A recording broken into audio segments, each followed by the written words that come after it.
Hello everyone, তোমরা কেমন আছো? আশা করি তোমরা খুব ভালো আছো। তো আমিও ভালো আছি। দেখো, তোমাদের সাথে একটা শাকের রেসিপি শেয়ার করব। তোমরা দেখে বলো কেমন হয়েছে। তো দেখো, এখানে সম্বার দিয়ে আলু ভাজছি, তারপরে দিয়ে দেব বেগুন। তো এখানে বেগুনও দেওয়া হচ্ছে। দেখো, বেগুনটা দিয়ে দিচ্ছি। তো বেগুন দেওয়া হয়ে গেলে এখানে দিয়ে দেব পালং শাক। পালং শাকটা দিয়ে দিচ্ছি।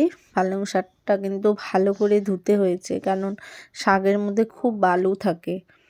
তো দেখো, দেওয়া হয়ে গেছে। তো এখানে সব লবণ, হলুদ সব দিয়ে দিয়েছি। তো এটা ভালো করে নেড়ে চেড়ে দিচ্ছি। দেখো, অনেকটা হয়ে এসছে। এগুলো সব হয়ে গেছে, নাড়া হয়ে গেছে। তো দেখো, আমার রেসিপি রেডি। কেমন হলো সবাই বলবে কিন্তু।